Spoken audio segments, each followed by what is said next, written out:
Divine സ്പാരോയിലേക്ക് സ്വാഗതം. കർത്താവ് നമ്മെ സമൃദ്ധമായി അനുഗ്രഹിക്കട്ടെ.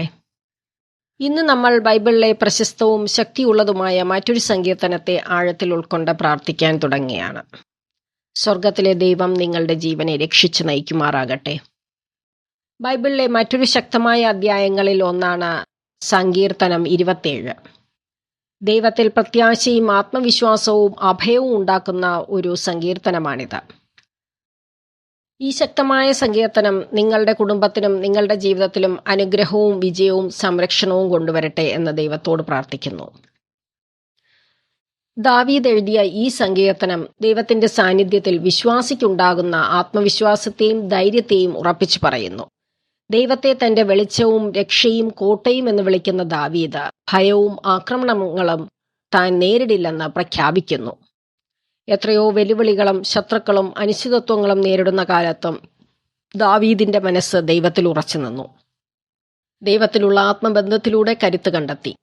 സങ്കീർത്തനത്തിന്റെ കേന്ദ്ര സന്ദേശം ദൈവത്തിന്റെ സാന്നിധ്യത്തെക്കുറിച്ചുള്ള വിവരണമാണ്.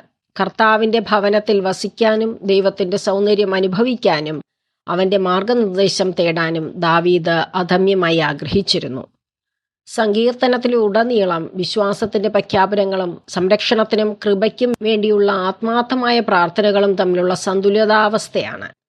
ദൈവത്തിന്റെ സമയത്തിലും അചഞ്ചലമായ പിന്തുണയിലും ആശ്രയിച്ചുകൊണ്ട് ക്ഷമയും ശക്തിയും പ്രത്യാശയും ഉള്ളവരായി തുടരാൻ ദാവീദിന്റെ വാക്കുകൾ വിശ്വാസികളായ നമ്മളെ പ്രേരിപ്പിക്കുന്നു.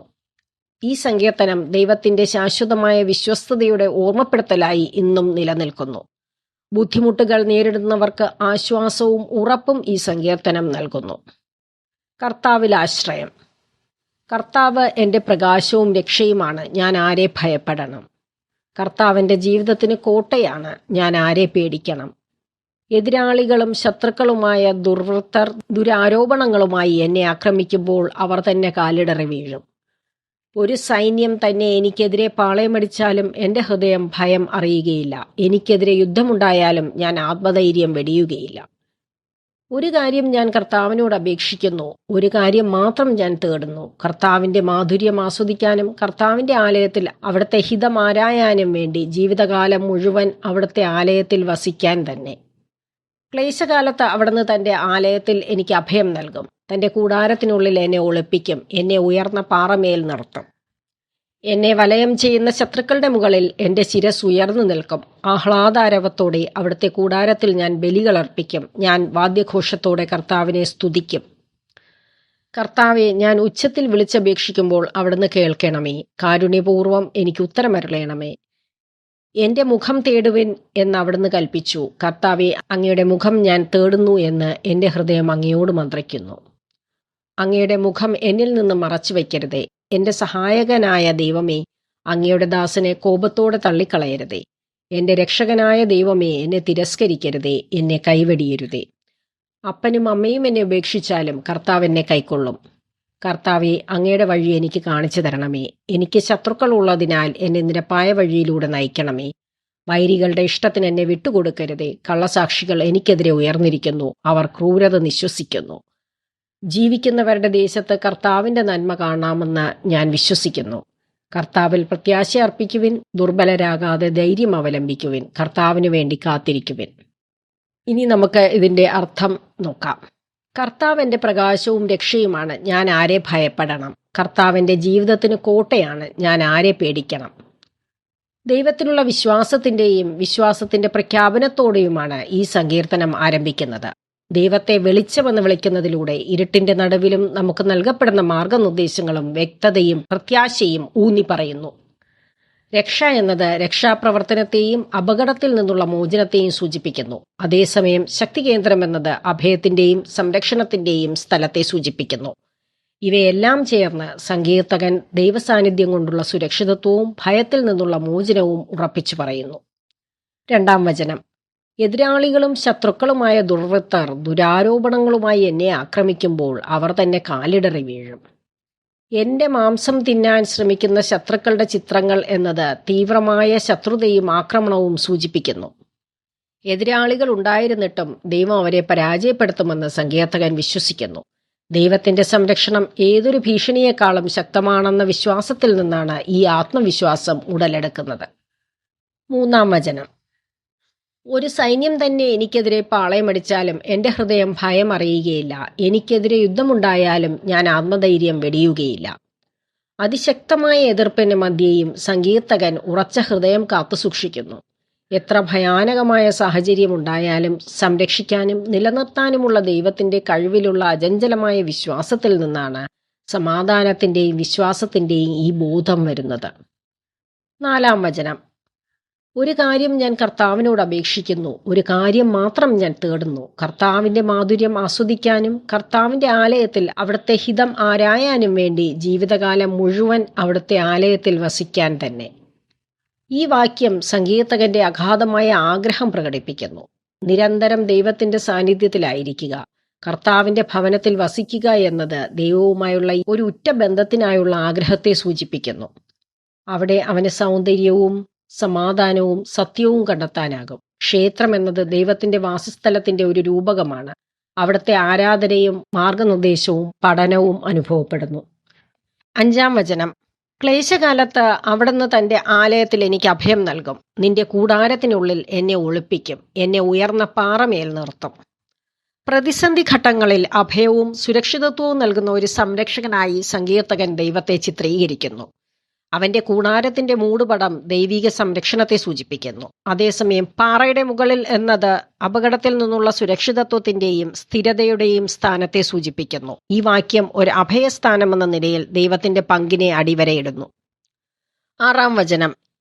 എന്നെ വലയം ചെയ്യുന്ന ശത്രുക്കളുടെ മുകളിൽ എന്റെ ശിരസ് ഉയർന്നു നിൽക്കും. ആഹ്ലാദാരവത്തോടെ അവിടുത്തെ കൂടാരത്തിൽ ഞാൻ ബലികൾ അർപ്പിക്കും. ഞാൻ വാദ്യഘോഷത്തോടെ കർത്താവിനെ സ്തുതിക്കും. ഇവിടെ സങ്കീർത്തകൻ തന്റെ ശത്രുക്കളുടെ മേൽ വിജയം പ്രതീക്ഷിക്കുന്നു. എന്റെ തല ഉയർത്തപ്പെടും എന്ന വാചകം ബഹുമാനത്തെയും വിജയത്തെയും പ്രതീകപ്പെടുത്തുന്നു. ദൈവത്തിന്റെ വിടുതലിനോടുള്ള പ്രതികരണമായി സങ്കീർത്തകൻ ദൈവീക രക്ഷയ്ക്കൊപ്പമുള്ള സന്തോഷത്തെ ഉയർത്തിക്കാട്ടിക്കൊണ്ട് സന്തോഷകരമായ ആരാധനയിലൂടെ പാട്ടുകളിലൂടെയും തന്റെ നന്ദി പ്രകടിപ്പിക്കുമെന്ന് പ്രതിജ്ഞ ചെയ്യുന്നു.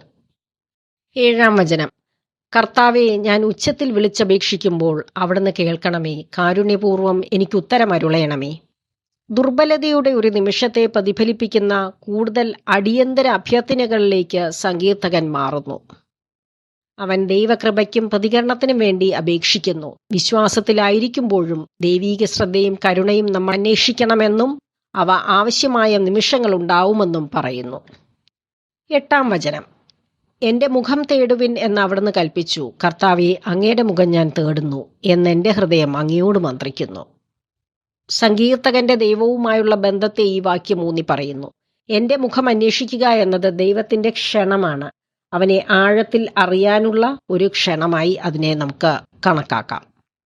9-ാം വചനം. അങ്ങയുടെ മുഖം എന്നിൽ നിന്ന് മറച്ചു വയ്ക്കരുതേ. എന്റെ സഹായകനായ ദൈവമേ, അങ്ങയുടെ ദാസനെ കോപത്തോടെ തള്ളിക്കളയരുതേ. എന്റെ രക്ഷകനായ ദൈവമേ, എന്നെ തിരസ്കരിക്കരുതേ, എന്നെ കൈവെടിയരുതേ. ഇവിടെ സങ്കീർത്തകൻ ദൈവത്തിന്റെ പ്രീതിയും സാന്നിധ്യവും നഷ്ടപ്പെടുമോ എന്ന് ഭയപ്പെടുന്നു. തന്റെ സഹായി എന്ന നിലയിൽ ദൈവത്തിന്റെ ഭൂതകാല വിശ്വസ്തതയെക്കുറിച്ചോർത്ത് തുടർച്ചയായുള്ള പിന്തുണയ്ക്കായി അപേക്ഷിക്കുന്നു. ഈ വാക്യം സങ്കീർത്തകന്റെ ദൈവത്തിലുള്ള ആശ്രയവും ദൈവത്തിൽ താൻ ഉപേക്ഷിക്കപ്പെടുമോ എന്ന ഭയത്തെയും പ്രതിഫലിപ്പിക്കുന്നു. ദൈവത്തോട് തന്നോട് അടുത്തിരിക്കാൻ അപേക്ഷിക്കുന്നു. 10-ാം വചനം. അപ്പനും അമ്മയും എന്നെ ഉപേക്ഷിച്ചാലും കർത്താവ് എന്നെ കൈക്കൊള്ളും. ഭൂമിയിലെ ബന്ധങ്ങൾ നഷ്ടപ്പെട്ടാലും ദൈവം ഉറച്ചു നിൽക്കുമെന്ന് സങ്കീർത്തകൻ വിശ്വസിക്കുന്നു. മറ്റെല്ലാം പരാജയപ്പെടുമ്പോഴും ദൈവത്തിന്റെ അചഞ്ചലമായ സ്നേഹവും പിന്തുണയും ഉണ്ടാവുമെന്ന് ഉയർത്തിക്കാട്ടുന്നു. 11-ാം വചനം. കർത്താവെ, അങ്ങയുടെ വഴി എനിക്ക് കാണിച്ചു തരണമേ. എനിക്ക് ശത്രുക്കൾ ഉള്ളതിനാൽ എന്നെ നിരപ്പായ വഴിയിലൂടെ നയിക്കണമേ. സങ്കീർത്തകൻ ഇവിടെ ദൈവത്തിന്റെ മാർഗനിർദ്ദേശം തേടുകയാണ്. ജീവിക്കാനും പ്രവർത്തിക്കാനുമുള്ള ശരിയായ വഴി കാണിക്കാൻ ആവശ്യപ്പെടുന്നു. വെല്ലുവിളികളിലൂടെ സഞ്ചരിക്കാനും എതിരാളികൾ ഉണ്ടാക്കുന്ന ചതിക്കുഴികൾ ഒഴിവാക്കാനുമുള്ള നേരായ നീതിപൂർവകമായ മാർഗനിർദ്ദേശത്തിനുള്ള അപേക്ഷ ദൈവത്തിന് മുന്നിൽ സമർപ്പിക്കുന്നു. 12-ാം വചനം. വൈരികളുടെ ഇഷ്ടത്തിന് എന്നെ വിട്ടുകൊടുക്കരുതേ. കള്ളസാക്ഷികൾ എനിക്കെതിരെ ഉയർന്നിരിക്കുന്നു. അവർ ക്രൂരത നിശ്വസിക്കുന്നു. ഈ വാക്യം തെറ്റായ ആരോപണങ്ങളിൽ നിന്നും അപവാദങ്ങളിൽ നിന്നുമുള്ള ഭീഷണികളെക്കുറിച്ചാണ് സംസാരിക്കുന്നത്. സങ്കീർത്തകൻ അന്യായമായി തന്നെ ഉപദ്രവിക്കാൻ ശ്രമിക്കുന്നവരിൽ നിന്ന് സംരക്ഷണം ആവശ്യപ്പെടുന്നു. ഇത് വഞ്ചനയുടെയും ആക്രമണത്തിൻ ഭയത്തെ ഉയർത്തിക്കാട്ടുന്നു. അത്തരം ആക്രമണങ്ങൾക്കെതിരായ പ്രതിരോധത്തിനായി ദൈവത്തോട് അപേക്ഷിക്കുന്നു. 13-ാം വചനം. ജീവിക്കുന്നവരുടെ ദേശത്ത് കർത്താവിൻ്റെ നന്മ കാണാമെന്ന് ഞാൻ വിശ്വസിക്കുന്നു. പ്രത്യാശയും ആത്മവിശ്വാസവും പ്രകടിപ്പിച്ചുകൊണ്ട് സങ്കീർത്തകൻ തൻ്റെ ജീവിതകാലത്ത് ദൈവത്തിൻ്റെ നന്മയ്ക്ക് സാക്ഷ്യം വഹിക്കുമെന്ന് വിശ്വസിക്കുന്നു. ഇപ്പോഴത്തെ ബുദ്ധിമുട്ടുകൾക്കിടയിലും സമാധാനവും അനുഗ്രഹവും നൽകിക്കൊണ്ട് ദൈവത്തിൻ്റെ കൃപയും പ്രീതിയും പ്രകടമാക്കുമെന്ന വിശ്വാസത്തിൻ്റെ പ്രഖ്യാപനമാണിത്. 14-ാം വചനം. കർത്താവിൽ പ്രത്യാശ അർപ്പിക്കുവിൻ, ദുർബലരാകാതെ ധൈര്യം അവലംബിക്കുവിൻ, കർത്താവിന് വേണ്ടി കാത്തിരിക്കുവിൻ. ക്ഷമയും വിശ്വാസത്താൽ ശക്തരുമായിരിക്കണമെന്ന ഉത്ബോധനത്തോടെയാണ് സങ്കീർത്തനം അവസാനിക്കുന്നത്. കർത്താവിനായി കാത്തിരിക്കുക എന്ന ആവർത്തിച്ചുള്ള കൽപ്പന സഹിഷ്ണുതയെയും പ്രത്യാശയെയും ഊന്നിപ്പറയുന്നു. മറ്റുള്ളവരെ വിശ്വാസത്തിൽ അചഞ്ചലരായി തുടരാൻ പ്രോത്സാഹിപ്പിക്കുന്നു. ദൈവത്തിൻ്റെ ഇടപെടൽ ഉണ്ടാവുമെന്ന് നമുക്ക് ഉറപ്പ് നൽകുന്നു. മൊത്തത്തിൽ സങ്കീർത്തനം 27 ദൈവത്തിലേക്കുള്ള ആഴത്തിലുള്ള വിശ്വാസവും ആത്മസാക്ഷാത്കാരത്തിനുള്ള അദമ്യമായ ആവശ്യവും പ്രകടിപ്പിക്കുന്ന ശക്തമായൊരു സ്തുതിഗാനമാണ്. ഇത് ആത്മവിശ്വാസത്തിന്റെ പ്രഖ്യാപനങ്ങളോടൊപ്പം ദൈവത്തിന്റെ സഹായത്തിനായി എളിമയോടെ പ്രാർത്ഥിക്കുന്നതിലൂടെ ജീവന്റെ വെല്ലുവിളികൾക്കിടയിൽ ദൈവസാന്നിധ്യവും മാർഗനിർദ്ദേശവും തേടുന്ന യാത്രയിലൂടെയും അതുല്യമായ ഒരു സന്തുലിതാവസ്ഥ പ്രാപ്തമാക്കാൻ സഹായിക്കുന്നതുമാണ്. ആമേൻ.